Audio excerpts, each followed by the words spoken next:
Droga é toda e qualquer substância natural ou sintética capaz de modificar as funções do organismo. O termo droga diz respeito a uma série de medicamentos como analgésicos, tranquilizantes e outros agentes químicos capazes de prevenir ou curar doenças. No entanto, também podemos usar o termo drogas para substâncias ilícitas, capazes de provocar alteração no estado de consciência. Mas como a sociedade contemporânea se relaciona com essas substâncias presentes, inclusive, no cafezinho nosso de cada dia? Esse é o tema do Viva Voz de hoje, que já está no ar pela rádio e também pela TV Univale. Comigo hoje o acadêmico de jornalismo Lucas Rosa. Boa tarde, Lisa. Boa tarde a você de casa, ligado aqui no Viva Voz pela rádio e pela TV Univale. Lembrando que você pode e deve participar conosco através do nosso e-mail, vivavozunivale@hotmail.com. Tem também o Facebook, facebook.com/vivavozunivale e o Twitter, o @vivavozunivale. Nossa convidada hoje é a professora Vânia Floriani Noldin. Ela é graduada em farmácia, mestre e doutora em ciências farmacêuticas e atua como docente nos cursos de farmácia, biomedicina, nutrição e medicina. Obrigada pela presença, professora. Obrigada a vocês também. Professora, bom, na sua opinião, a humanidade em geral está dependente de drogas? Na minha opinião, com certeza. Posso estar enganada, mas eu acho que os dados de vendas de medicamentos e os dados de vendas de uso de drogas, o que a polícia apreende, acho que fica muito claro que sim. E daí, quando eu falo drogas, é como você conceituou. Drogas lícitas, drogas ilícitas, inclusive as não psicotrópicas. Porque as pessoas têm, inclusive, vícios em relação a ter uma dor todos os dias e precisar de um analgésico todos os dias. Então, as pessoas têm uma relação com alguma substância, ter que usar uma substância para se sentir bem. E claro que a gente dá mais ênfase para as psicotrópicas, aquelas que alteram o funcionamento do sistema nervoso central. Mas eu acho que, de uma forma geral, a humanidade parece que precisa todo dia de alguma coisinha para se sentir bem. Que coisa. Professora, a partir de que momento uma substância pode ser considerada uma droga? Bom, pensando na questão de dependência, talvez nesse sentido, né?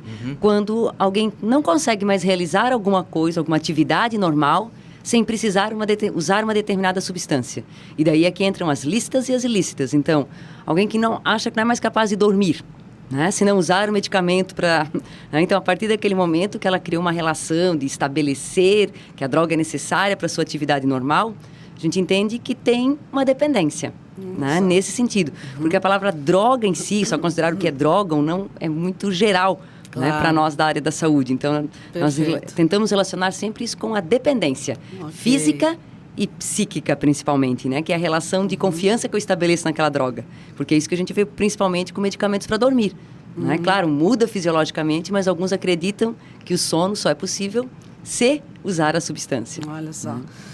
Agora, professora, já que a gente está tentando entender as bases aí desse assunto, o que diferencia a farmacologia da toxicologia? É que, na verdade, na farmacologia a gente estuda e tenta avaliar o princípio, né, a ação dessas substâncias com o propósito de uma terapêutica. Na toxicologia, eu posso também me relacionar ao medicamento, mas daí ele foi usado de uma forma errada, normalmente numa dose elevada, e ele produziu uma toxicidade, uma intoxicação, ou seja, um dano para a saúde. E a toxicologia, ela vem estudar isso, os danos que as drogas, que daí pode ser o medicamento ou as drogas de abuso, como o álcool, né, que é lícita, ou como maconha, ou como cocaína, que são ilícitas, mas quais os danos que elas trazem. Né? E na toxicologia, além de observar isso, a gente estuda as formas de tratar, de desintoxicar, né, para compreender esses mecanismos. Bacana. Professora, na questão da farmacologia, quando algum remédio, né, tem a sua dosagem ali específica, naquela dosagem que quando é estudada, ela não é considerada viciante ainda, nesse caso? Não, eu não posso dizer, porque realmente para nós essa palavra não é, a palavra vício fica muito relacionada a algo ilícito, né? Mas mesmo na dose terapêutica, os fármacos psicotrópicos causam dependência química. Sim. O que a gente diferencia, talvez facilitasse melhor, seria um termo que diferencia se é medicamento, se essa dependência química é por medicamento ou é por droga de abuso, que seria o que nós denominamos como adicção. Certo. Então, o que é um adicto? Um adicto é aquele que se tornou dependente químico porque usa uma substância com o intuito de recreação. Certo. E nós temos as pessoas que, por usar um medicamento, que iniciaram uma terapêutica e que, de repente, por uma má condução, digamos assim, se tornaram dependentes químicos da substância, mas não foi intencional. E na adicção, ok. é intencional. Certo, perfeito. Agora, professora Vânia, vamos falar de uma forma bem ampla, como você é estudiosa no assunto, quais são os principais avanços na área da farmácia que merecem um destaque hoje? O que você evidenciaria como descobertas importantes nesse cenário? Em relação a drogas de abuso, a dependência química, eu acho que avançamos muito mais no sentido de alguns tratamentos, talvez, para dependência química, mas que efetivamente ainda a gente não consegue recuperar, ou seja, efetivamente aquele indivíduo que ficou lá internado, usando o tratamento, evoluiu muito, principalmente para diminuir o sofrimento psíquico, eu diria, com a ajuda de outras substâncias. De outras. Né? Porque se faz necessário, imagina, a pessoa utilizou, sei lá, uma determinada substância, cocaína, crack, 1 ano, 2 anos ou mais, e retirar isso da pessoa, né, o organismo fez uma adaptação a essa substância, então não dá para ele conviver de imediato sem nada. Certo. Então, acho que houve uma melhor compreensão desses mecanismos. E também, claro, todas as metodologias para identificar novas drogas, né, até porque nós temos que entender que a legislação brasileira em relação, principalmente às drogas sintéticas, ela não é abrangente para todas. Então, para se tornar crime, ela precisa ser identificada. Certo. Então, nós temos talvez um grande avanço, não tanto na área de saúde, mas na área de tecnologia e da química, no avanço para a identificação das drogas. Eu acho que nesse sentido apenas. Ok. Aproveitando essa parte que você falou das drogas sintéticas, quando que se deu essa denominação de uma droga, ou quando foi descoberta também a categoria de droga sintética? É porque, na verdade, iniciou-se a partir do uso de algumas substâncias que eram usadas como medicamentos. Certo. Então, como, por exemplo, o Femproporex, né? Uma anfetamina que inicialmente foi utilizada para o tratamento da obesidade, saiu do mercado, recentemente, né, voltou a ser liberada a comercialização, e essas substâncias que estavam sendo empregadas para o tratamento da obesidade causam, né, um estímulo no sistema nervoso central, e a partir dessas moléculas foram feitas modificações químicas em laboratório. E isso hoje quase que se torna infinito, porque é justamente o ponto que eu abordei antes da legislação, porque na nossa legislação é crime as drogas sintéticas listadas na portaria. Né? Então, ela tem que ter sido identificada primeiramente. Certo. Então, qualquer modificação química na molécula faz com que ela não esteja na lista, porque ela é uma nova molécula, é uma outra molécula.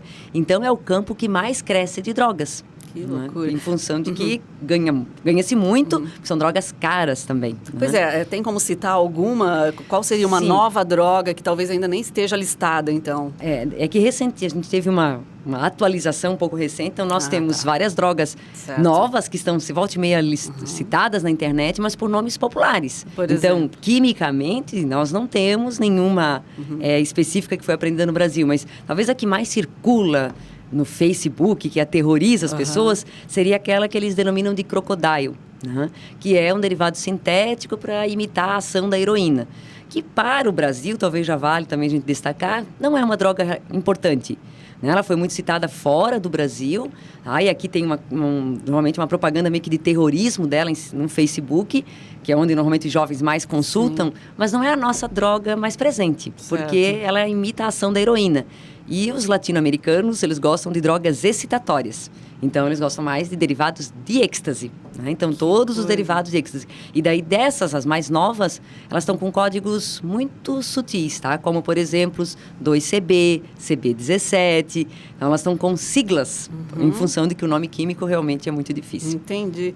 E existe um conhecimento público, quer dizer, as pessoas que se interessam por essas drogas, elas circulam assim livremente, usam essas terminologias, é isso? Isso. E talvez sim, talvez essa resposta tem que ser um sim ou não. Alguns, sabidamente, buscam essa metanfetamina, então essa anfetamina modificada, né, por ser mais potente. Mas o que vem assustando, e quando, né, a gente entra em contato com os peritos do Instituto Geral de Perícias, que fazem as análises e a identificação dessas drogas, é que muitos jovens que compram os comprimidos na balada, que para eles deveriam de ser êxtase, na verdade, às vezes são metanfetaminas que eles não conhecem. né? Isso é que vem assustando e preocupando, inclusive, os especialistas, porque eles podem estar consumindo como êxtase, então, na quantidade, por ser parecida com êxtase, mas às vezes são drogas muito mais potentes e que implicam em riscos ainda maiores. Vânia, é possível distinguir as drogas sintéticas das naturais? Opa, achei aqui.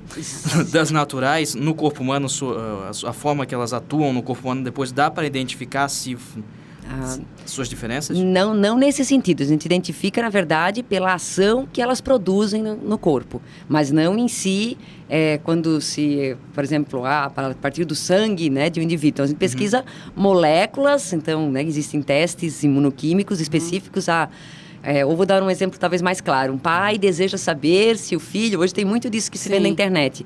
Se meu filho está usando maconha ou se ele usou êxtase na balada, o pai está desconfiado, quer fazer um monitoramento. Certo. Então, ele coleta a urina do filho, compra uns kits que vêm pela internet em casa, como se fosse teste de gravidez. Coloca umas gotinhas de urina no kit e esse kit, por imunocromatografia, consegue detectar moléculas-alvo, ou seja, as moléculas-chave das principais substâncias químicas utilizadas, né? Então, de uma forma geral, a gente vê, por causa dessa molécula-alvo, mais ou menos dividindo se é sintética ou não sintética. Mas a gente não tem normalmente essa preocupação, então, de que origem que está vindo ou não.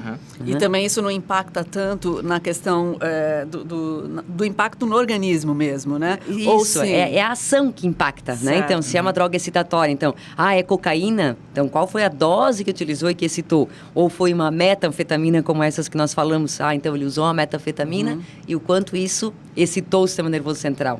Né? Quais são os riscos, já aproveitando que você está citando essas que são excitatórias e são fortes, as mais usuais, né? Aqui, né? Os principais riscos são do sistema cardiovascular, então elas liberam muita adrenalina, então o aumento da pressão arterial, o aumento da frequência cardíaca, né? Que é, sem sombra de dúvida, talvez o mais importante, e outros fatores, isso serve para a cocaína e para as metanfetaminas. E especificamente para as metanfetaminas, soma-se ainda a questão da hipertermia.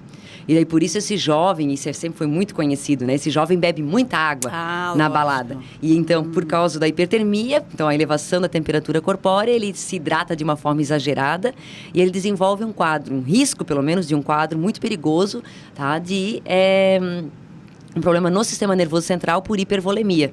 Então essa hipervolemia seria um grande volume de água no sangue e isso, então, no sistema nervoso central, esse excesso de água, né, causaria, então, provavelmente um óbito ou, né, um problema maior. E é por isso que eles não bebem álcool? Tem uma situação assim também, né? Isso era. Né? Antes agora não tem mais isso. Não, hoje não tem mais isso. E, na verdade, eles não fazem mais isso porque eu acho que eles se apropriaram de um conhecimento. O álcool tem uma ação diurética. Então, misturar hoje essa droga com álcool favorece né, por causa dessa grande ingesta de água junto, favorece um pouco a micção. Claro que aumentou outros riscos, né, como, por exemplo, as percepções cognitivas, né, as interações, tá, de euforia e posterior de depressão do sistema nervoso central. Então, somaram-se outros riscos, mas normalmente esse agravamento em relação, né, à hipervolemia, ou seja, essa hiperidratação que eles faziam, o álcool reduziu um pouco mais. Que coisa. Professora, recentemente o canabidiol foi liberado para usos médicos. Isso, na sua opinião, pode ser uma porta para liberar outras substâncias? Bom, o canabidiol, que é um dos componentes ativos presentes na cannabis, na maconha, como nós conhecemos popularmente, não tem ação psicoativa, que é o que o usuário de maconha busca, né? Lá na maconha, a substância ativa é o tetrahidrocannabinol. Então, essa é a substância que produz a alucinação, que produz o relaxamento, né? O canabidiol é um dos componentes que nós temos na maconha. Então, a maconha em si tem várias substâncias ativas. E o canabidiol, vários estudos mostraram propriedades farmacológicas, assim como para o próprio THC, né, que é o princípio ativo da maconha, também tem estudos farmacológicos, mas ele tem todo aquele potencial para causar esquizofrenia, a questão da dependência está relacionada ao THC, ao tetrahidrocannabinol. Né? Agora, se isso vai abrir porta para a liberação de outras substâncias, eu não diria outras substâncias, mas eu diria talvez há uma discussão e necessita-se de uma discussão da questão, talvez não da legalização da maconha, mas de alguma regulamentação do processo de judicialização da maconha. O que a gente discute muito em sala de aula é que não dá para nós ficarmos gastando tanto dinheiro no judiciário, né, e tentar, não é mais crime, não é mais preso, mas ele continua gastando um juiz, uma psicóloga, uma assistente social, porque ele acaba sendo, ao ser preso com baseado de maconha, por exemplo, né, ele vai ser indiciado pelo juiz de pequenas causas e vai ter que prestar, né, um serviço à comunidade.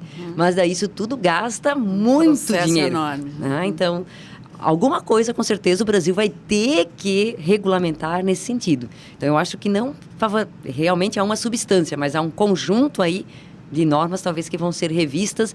E se olharmos que o Uruguai realmente legalizou a maconha, né, há uma dúvida realmente sobre isso. Né? Mas eu acho que nunca pode ser, pelo menos eu não sou favorável, ao que se faz e o que se prega em relação a essas marchas da maconha. Não é com essa apologia. Ok, vamos falar sobre isso depois do intervalo? Ok, a gente volta a conversar com a professora Vânia Floriani Noldin.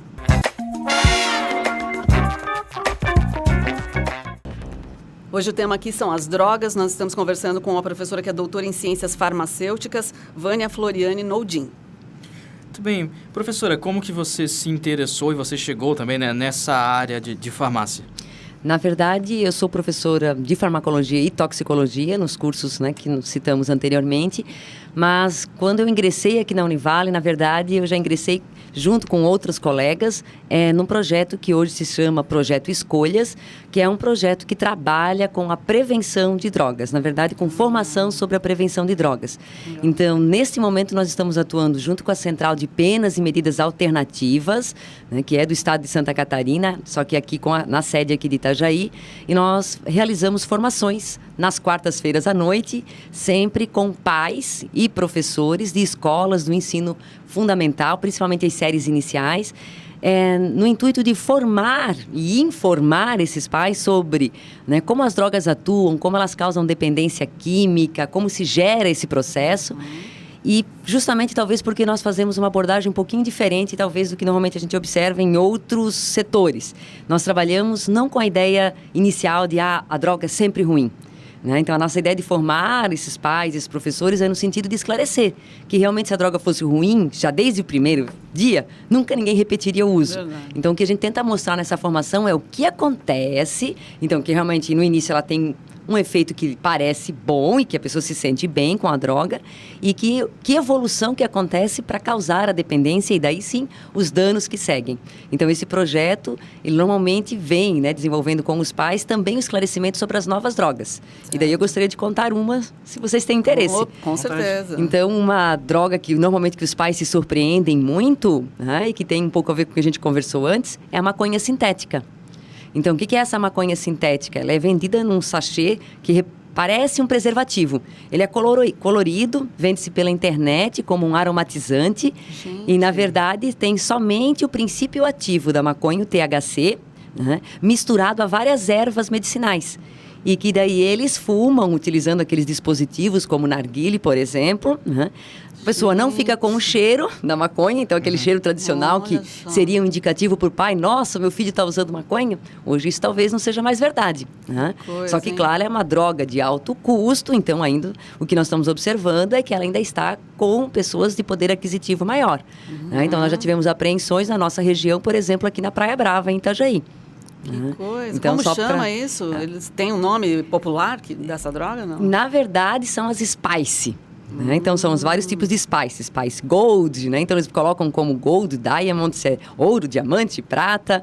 Mas são sachês... um produto bonitinho. Um produto e que, se você abre o pacotinho, você vai sentir cheiro de alecrim, de plantas medicinais, bem aromáticas. Ele é vendido como aromatizante. Que loucura, né? E que, na verdade, foi identificado. E esse é um exemplo, né, do que foi me perguntado antes, que não está naquela lista ainda. Claro. Até porque os estudos ainda não conseguiram comprovar exatamente a composição química final, né? E para publicar eu preciso ter o nome químico completo, né, dessa substância. E vem da onde isso, professor? Isso está vindo da Índia, né? Mas nós já temos espalhado na Europa inteira. Mas assim, os primeiros relatos vêm da Índia. Que incrível, imagina. Aliás, já falando nisso, que outra substância, que às vezes pode ser até caseira, não sei, pode ser utilizada como uma droga, né? Como uma droga, como você utilizou o termo, uma droga... Psicoativa, psicotrópica ou... Tinha um termo que você usou no começo. Bom. Enfim, uma droga que tem esse uso para realmente haver um efeito na consciência e tudo mais. Eu acho que outra que talvez não seja uma droga... Para mim, uma droga muito perigosa nesse momento, mas talvez muitos não a considerem. E que a gente trabalha muito na formação, que são os energéticos. Olha só. A cafeína, que você citou lá no comecinho do cafezinho básico. Claro. Né? E por que nós, no projeto, e a gente vem trabalhando isso também nas disciplinas, o energético como um problema? Porque ele é associado para usar com outra droga, que é o álcool. Né? Por que isso? Por que o jovem vem fazendo essa associação? Porque o álcool é um depressor do sistema nervoso central. E a cafeína, um estimulante do sistema nervoso central. Então, ele usa o álcool lá na balada, deprime o cérebro, ele teria que ir logo para casa dormir, porque estaria cansado realmente. Então, para evitar esse efeito, ele usa o energético. Né? E com isso, ele permanece na balada e consegue, inclusive, beber muito mais.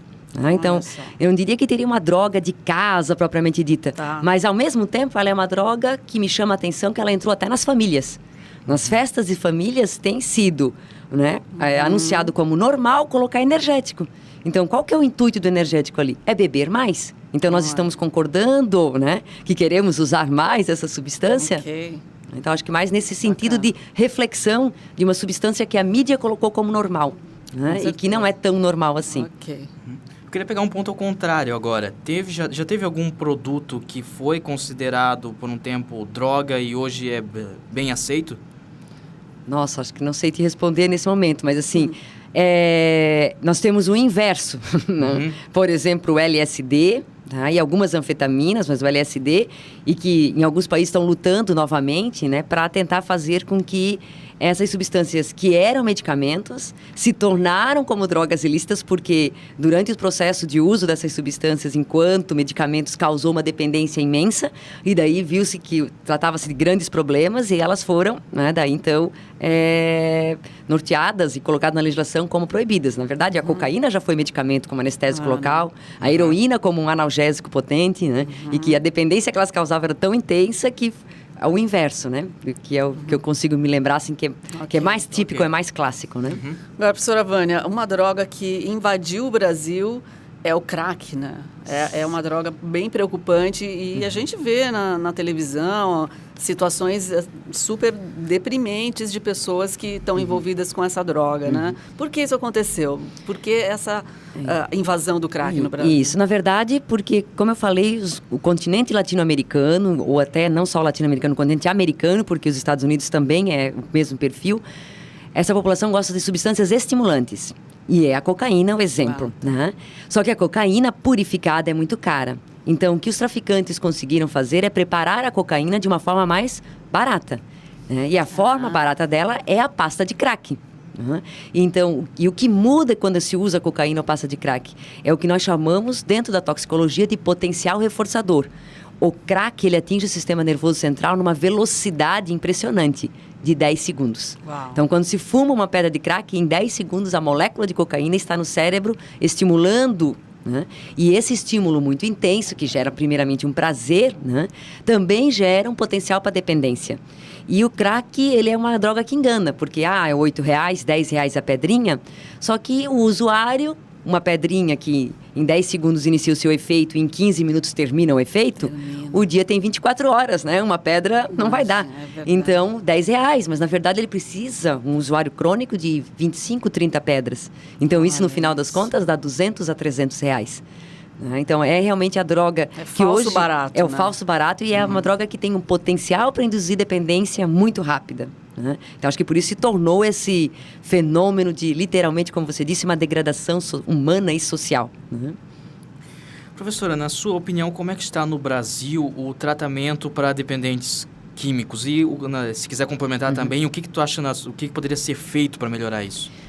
Olha, eu não sei o que poderia ser feito, porque a gente teve o exemplo agora que Eles estavam há 3 semanas atrás numa pós-graduação em São Paulo, escutando umas críticas imensas ao prefeito Haddad lá, que iniciou um projeto pioneiro que toda assistência social sempre quis, que era fazer o acolhimento ao usuário do crack, colocar ele dentro de uma casa, com comida, né?